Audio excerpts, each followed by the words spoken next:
Caron Butler, AKA Tuff Juice, owner, author, philanthropist, entrepreneur, analyst. You name it, pretty much I do it.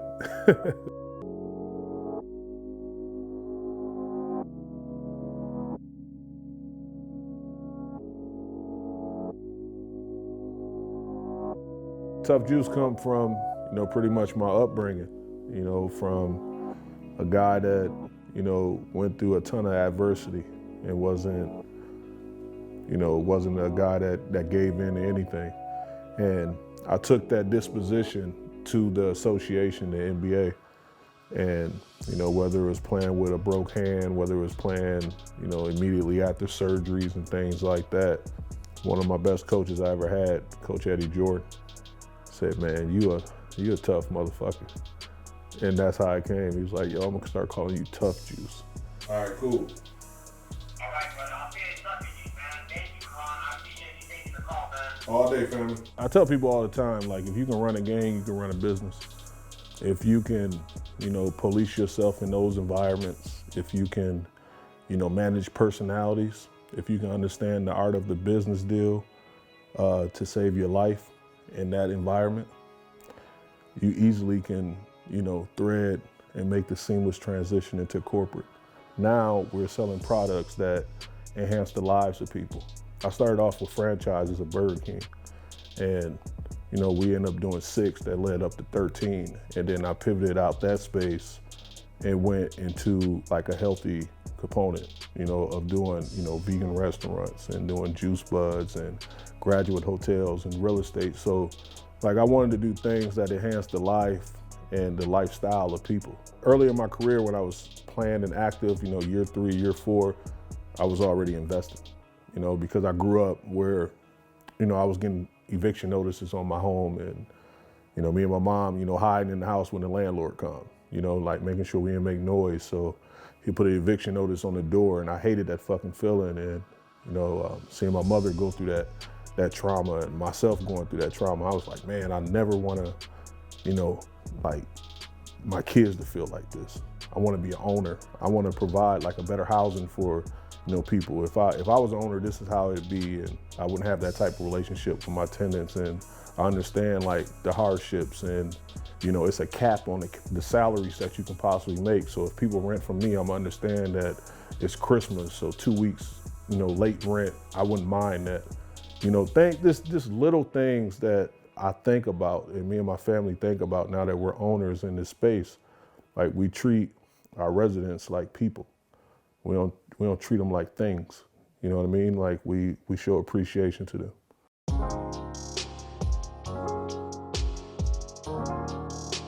My biggest obligation is, being the best father that I possibly can be, because I grew up without one. And people say, how can you learn how to be a father if you didn't have like the guidance and I tell them immediately that because I grew up without one. I know exactly what I was missing when I was growing up.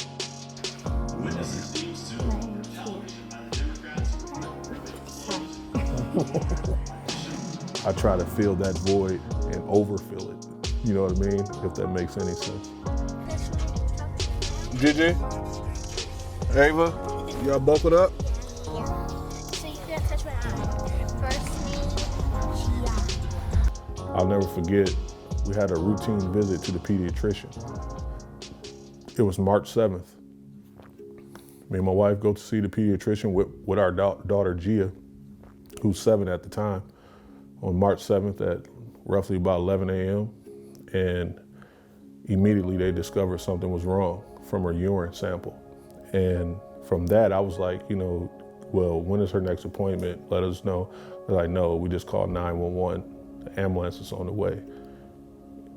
She needs to go to ICU immediately. And our whole world just stopped immediately. And as a father and as a man and as a patriarch of the family, it was difficult because I couldn't show emotion.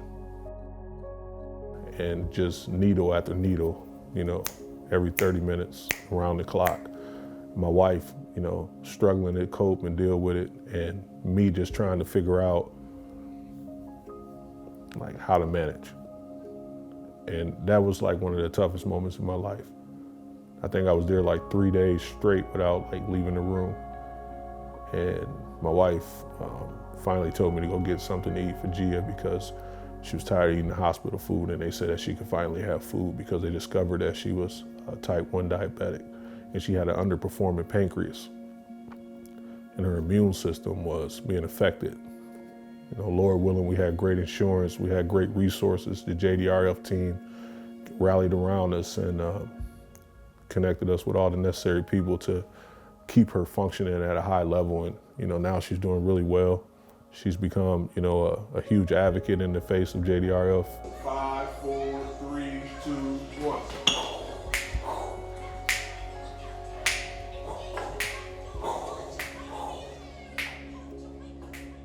I want people to know out there that it's not an eating thing. You know, the first thing people say is, well, you just know you got to eat better and you'll be fine. But that's definitely not the case. You know, it's things that you probably don't even know that exist in your immune system and your organs that don't perform, and all of a sudden it's triggered. And then all of a sudden now we're aware with your symptoms that you have diabetes. Now type 2 is different, but type 1 is something that you're born with and you're affected immediately. So we just try to bring awareness to it. So her sugar has jumped to 182, and we like to keep her between like 120 and 150.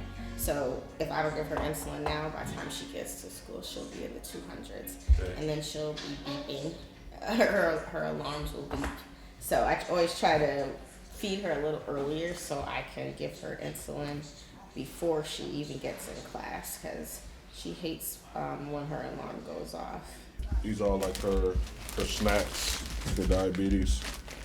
You know, if her levels go down or she needs something to spike her up, obviously we have our juices that we made for her, but these are some more things that she can take and get a immediate jump. How's Gia been? She's good. She's at 159. This morning? Yeah. All right, let me open up. Yeah. And those are her snacks? Yep. Bingo. Thank you so much. Gia had woke up because she had a moment and she was just, you know, crying. She was just like, I don't want diabetes no more. Like, I'm done. Like, okay, I'm done. I don't want it no more. And we had to let her know that, you know, there's no cure for it yet. And it's something that, you know, you're gonna have to continue to fight. And you're a fighter. And you don't stop fighting, no matter what. And you may get vulnerable at times, and you need a little extra help fighting the battle, and that's when we kick in and we help you fight it. And then you build up your strength, and now you get back at it and you fight. But you got a lot of fighting people that's around you that's gonna help you kick this thing ass. And she liked the sound of that. She smiled a little bit, so she liked the sound of that. When I played basketball, I felt like because I was talented, I should be scoring anywhere from 16 to 20 plus points a game and grabbing this many rebounds and this many assists and trying to put my sweat equity out there on the court to contribute to this win. And this is how I feel in life. Like, I don't feel like I'm doing a lot. I don't feel like I'm working too much or anything, because I'm just doing what I know my niche is, what I'm capable of doing. And I've been able to, you know, enhance and, you know, help a lot of people. And that's been my initiative. And I'm trying to pass that legacy and that generation of just wealth of knowledge to my kids and to people that's willing to listen throughout my podcast and whatever content that I put out. I try to educate.